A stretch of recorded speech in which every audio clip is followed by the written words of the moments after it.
Dans le cas de la charge du condensateur, la solution de l'équation différentielle est la suivante. La tension aux bornes du condensateur notée UC de T est égale à E facteur de 1 moins exponentielle de moins T sur RC.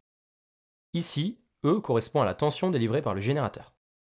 Pour T est égal à τ, qui est lui-même égal à RC, on a donc UC de τ qui est égal à E facteur de 1 moins exponentielle de moins RC sur RC. Ce qui donne E facteur de 1 moins exponentielle de moins 1. Exponentielle de moins 1 est environ égal à 0,37.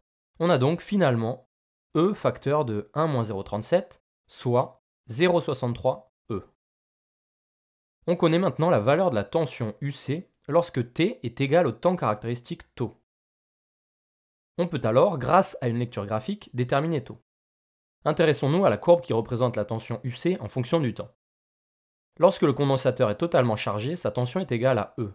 Si on ne connaît pas cette valeur, on trace une asymptote horizontale à la courbe et on lit sa valeur sur l'axe des ordonnées.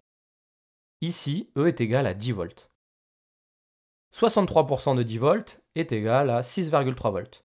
Nous allons donc déterminer l'abscisse du point de la courbe, dont l'ordonnée correspond à 0,63 E.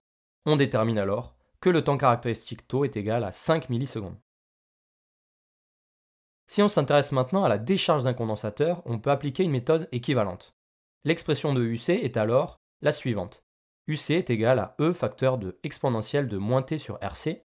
Pour T égale à τ soit RC, la tension UC vaut 37% de sa valeur initiale, soit 0,37 E.